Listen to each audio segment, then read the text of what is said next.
2019년 5월 22일에 있었던 일입니다. 당시에 우리가 지금 헌법재판소 앞에서 자주 보는 그 종로구 개동의 현대중공업 사옥이 있습니다. 거기에서 이 민주노총과 금속노조 이 산하들이 현대중공업 물적 분할, 그리고 대우조선 매각 저지 결의 대회 뭐 이런 거를 했는데요. 이 당시에 이 대회가 이제 마무리하던 중에 이 사옥에 침입을 하려고 하고 진입을 시도하고 경찰관을 끌어내고 막 이렇게 좀 물리적인 충돌이 있고 이런 일이 있었습니다. 좀 경악할 만한 사건이었는데, 이때 여러분 1심에서요 이제 박근택 전 민주노총 현대중공업지부 지부장과 정현수 전 조직부장에게 1심에서 징역 2년이 선고가 됐습니다. 징역 2년이 선고가 됐고요. 그래서 이제 또 항소를 했겠죠, 당연히. 그래서 2심에서 여러분 똑같이 징역 2년을 똑같이 선고한 이제 판사님이 있습니다. 여러분 그 판사님이 바로 김복형 판사님이십니다. 서울고법 형사 4-3부에서 김복형, 백이열, 오영준 부장판사 이 세 분이서 이제 똑같이 2심에 대해서 이 민주노총, 금속노조에 대해서 똑같이 선고를 했고요. 집회 및 표현의 자유는 헌법과 법률에서 정하는 범위 내에서 행사되어야 하고, 이러한 충돌은 정당한 의사표현이 될 수 없다라고 정확하게 김복형 재판관님이 딱 말씀을 해주셨습니다.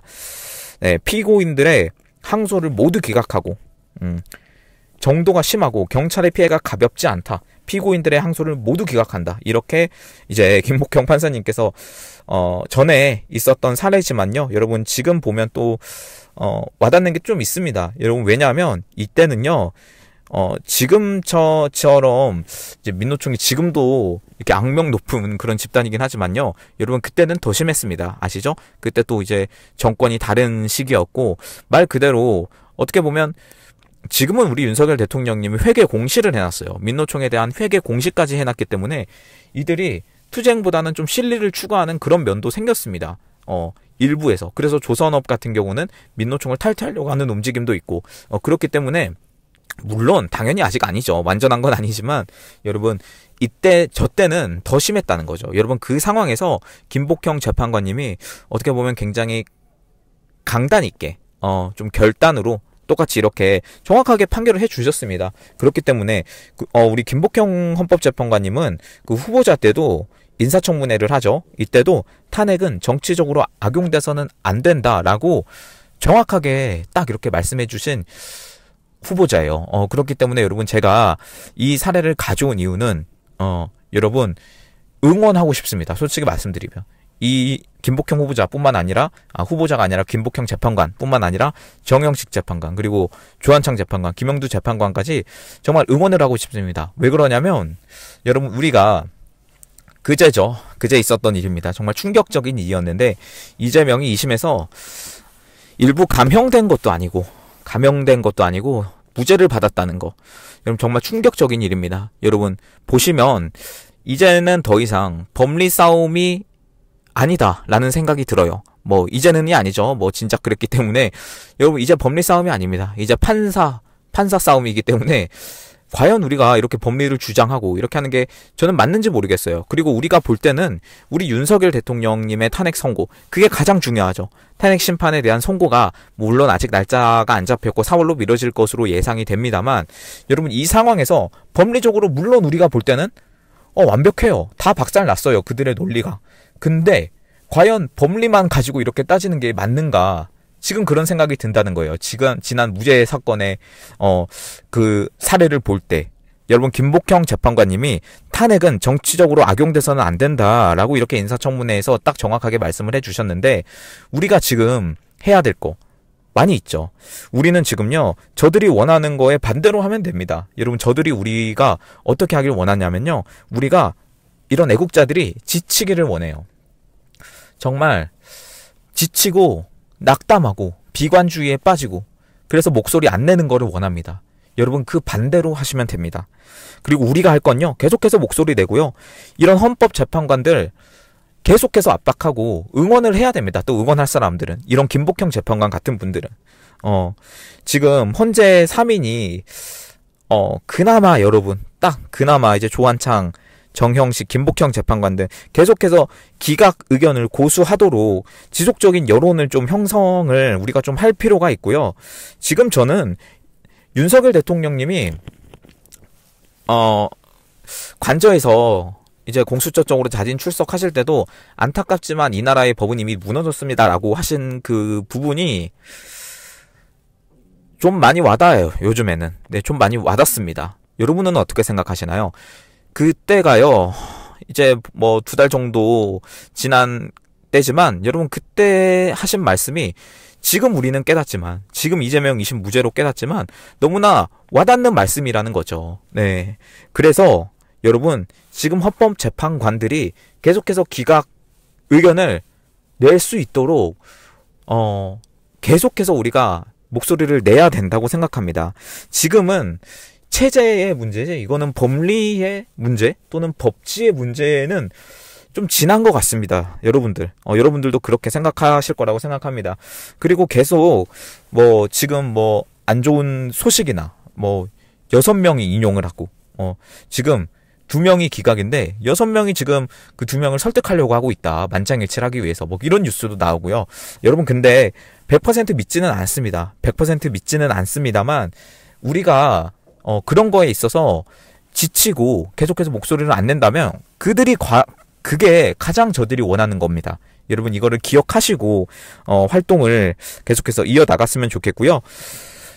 여러분 개인적인 분석이면 분석이라고 할 수 있겠지만 그런 말도 있더라고요. 이거는 그냥 참고만 하셨으면 좋겠는데 이재명이 가장 원하는 결과가 뭐였을까?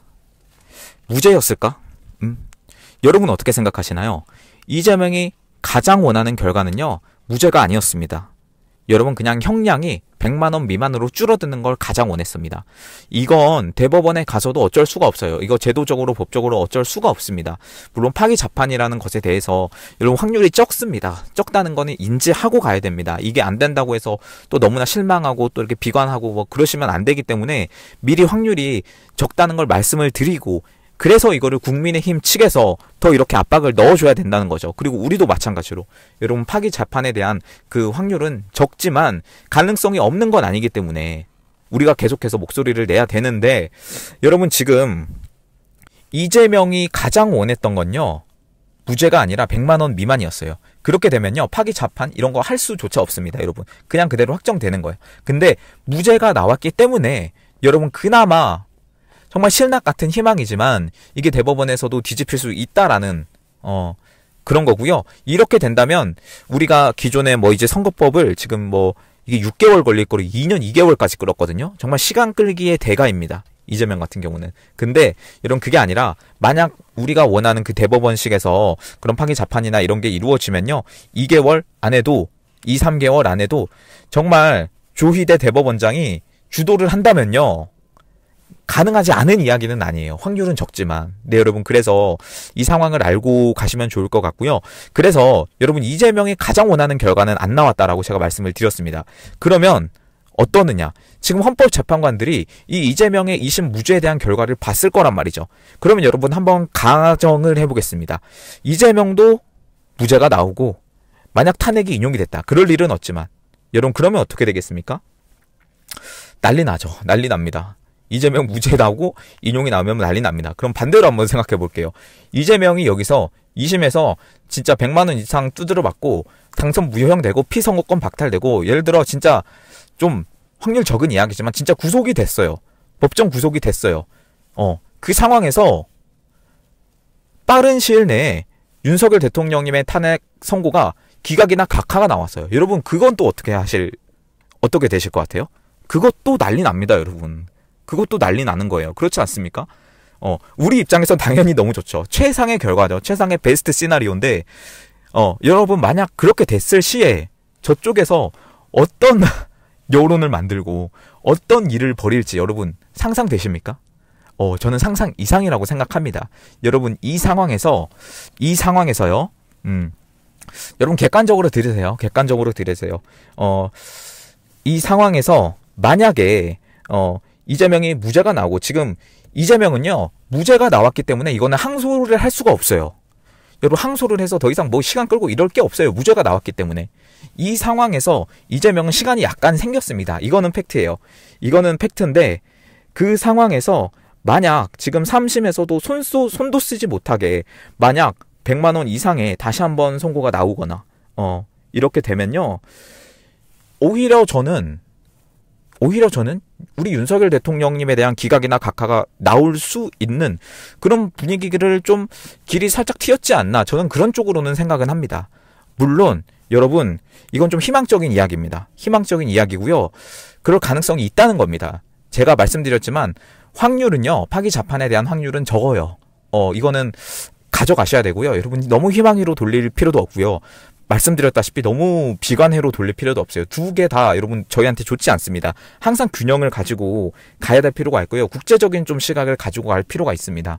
여러분 지금 국내적으로만 볼 땐요. 너무나 우리나라가 위기고 지금 뭐 전국적으로도 많은 일들이 있죠. 저도 너무나 이제 안타까운 비가 좀 오길 바랬는데 생각보다 안 와가지고 굉장히 걱정이고 바람이 좀 많이 붑니다. 어제 헌법재판소 라이브 할 때도 바람이 너무 많이 불어서 고생을 했는데 여러분 아무튼 간에 그런 일들이 빨리 좀 잡혔으면 좋겠다라는 생각을 하고요. 여러분 그래서 국내적으로만 볼지 말고 좀 국제적으로 보는 그리고 좀 큰 그림으로 볼 때 저는 윤석열 대통령님이 지난번 이제 서부지법 영장 사건 때 법원이 잘못을 시정하고 인정할 마지막 기회를 주겠다라고 하신 말씀은 저는 그냥 했을 말씀이라고는 생각하지 않습니다. 물론 여러분 사필 규정이라고 이 말을 저쪽에서 쓰던데 모든 것은 바르게 돌아갈 거라고요. 여러분 저는 생각합니다. 진심으로 그렇게 생각해요.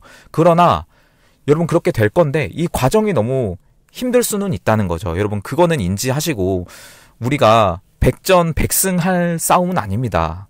당연히 그렇습니다. 백전백승할 싸움은 아니고 어떻게 보면 반을 질 수도 있어요. 반을 49번을 지고 51번 이겨서 우리가 결국엔 승리할 수도 있습니다. 여러분 그 정도로 쉽지 않은 싸움인 건 맞습니다. 그렇기 때문에 여러분 방심할 상황이 전혀 아니고요. 저도 헌법재판소 앞에 맨날 나가지만 우리가 지금 해야 될 거를 계속해서 해야 됩니다. 여러분 길어야 한 달이고 정말 여러분들이 도와주셔야 됩니다. 지금은 도와주셔야 되고 저도 뭐 방송을 하고 영상을 만들고 이렇게 하고 있지만 사실 저도 말하지 못한 부분 저도 힘든 부분 이렇게 많습니다만 괜히 찡찡대는 것 같아서 여러분 그렇게는 하는 스타일은 아닙니다. 저는 그렇게 막 하는 스타일은 아닌데 여러분 지켜보시면서 느껴지는 부분도 있을 거예요. 여러분 그 부분에서 응원 계속 많이 해주시고요. 저는 개인적으로 6대2 인용 찌라시 이런 것들 진짜 관심 있게 봤는데요. 아닌 것 같아요. 그냥 제 소신 발언을 말씀드릴게요. 아닌 것 같습니다, 여러분. 이전에 8대0 인용 찌라시 돌았던 거 기억나십니까? 그거 다 저쪽에서 작업친 거예요, 여러분. 그때 여러분 낚여서 8대0이래 막 이렇게 생각하시고 실망하신 분들 많으시죠. 여러분 지금 그렇게 생각합니까? 아닙니다, 여러분. 저는 그렇게 생각 안 합니다. 진심입니다. 여러분 그리고 지금 균형을 잡아야 될 건 뭐냐면 기각이 100% 맞다. 각하가 100% 맞다. 이렇게 말씀드릴 수도 없고요. 인용이 맞다. 이렇게 또 당연히 말씀드릴 수 없는 거죠. 여러분 기각이라고 생각하고 싸우는 거 좋습니다. 그러고 인용이라고 생각하고 싸우는 거 여러분 좋습니다. 그러나 어떤 결과를 확정 지을 수 없다는 거죠. 6대2 인용 찌라시 이런 게 나온다고 해서 여러분 그런데 흔들리지 마세요. 여러분 그런데 흔들리지 마세요. 진짜로. 여러분 그거를 저쪽에서 바라는 거예요. 우리가 지금 목소리를 계속해서 내야 되는데 그런 사소한 것들에 우리가 흔들려 버리면 너무나 동력을 잃을 수가 있습니다. 여러분 2심 무죄 선고 나온 거 저도 계속해서 머리에 남고요. 라이브 할 때 실제로 좀 멍했어요. 그래서 뭔 말을 했는지 그 하루가 어떻게 지나갔는지 모르겠는데 지금은 여러분 제가 정신을 차렸습니다. 이성적으로 판단을 하기 시작했어요. 드디어. 여러분 이 상황에서 여러분도 좀 이성적으로 될 필요가 있고요. 많은 분들이 낙담하고 힘드신 거 압니다. 여러분 그러나 그들은 그거를 가장 바라는 사람들입니다. 그들은 우리가 힘들고 낙담하고 비관하기를 가장 바라는 사람들이에요. 여러분 그대로 해주실 겁니까? 아닙니다, 여러분. 얼마 안 남았습니다. 윤석열 대통령님 돌아오면요. 더 큰 싸움이 있습니다. 지금 이재명. 이거는 중간 보스예요, 중간 보스. 말씀드리지만. 여러분 더 큰 싸움이 있는데 벌써부터 지치면 안 됩니다. 여러분 우리 할 수 있습니다. 그래서 저는 계속해서 목소리 낼 겁니다. 여러분 저 먼저 멘탈 잡고 그렇게 차리고 갈 겁니다. 여러분 그러니까 방심할 때는 아니지만 희망으로 돌릴 때도 아니고 비관으로 돌릴 때도 아니고 우리가 정황을 보면서 앞으로 나아가야 한다라는 거고 우리는 그래서 우리가 좀 기각을 외쳐주고 있는 것 같은 그런 재판관들을 응원해야 돼요. 계속. 물론 저쪽에 4명도 저는 이번에 한덕수 총리 그 탄핵 소추안에 이제 한 명 인용 누른 그 사람 있죠. 그 사람은 뭘 해도 인용 누를 거라고 생각하거든요. 뭐 그런데 여러분 너무 힘쏟지는 않겠습니다. 그러나 여러분 우리가 계속해서 지켜야 될 거, 나머지 네 분의 의로운 재판관이 있기를 진심으로 바랍니다. 그리고 그렇게 결정을 내릴 수 있기를 우리가 응원을 하겠습니다. 여러분 그걸 제 역할로 하고 가겠습니다. 여러분 도와주시고요. 여러분 개인적으로 후원해주신 분들 정말 감사드립니다. 그분들 때문에 체력 저도 안배하면서 또 영상 만들고 라이브도 하고 이렇게 하고 있습니다. 오른쪽 하단 마지막으로 참고 부탁드리겠고요. 그리고 영상 길이를 조금 줄여보려고 해요. 여러분 20분이 살짝 길다라는 의견이 있어서 조금씩 줄여서 테스트 해보면서 가겠습니다. 여러분들도 의견 남겨주시면 정말 감사드리겠습니다. 네, 오늘 방송 여기서 마치도록 하겠습니다.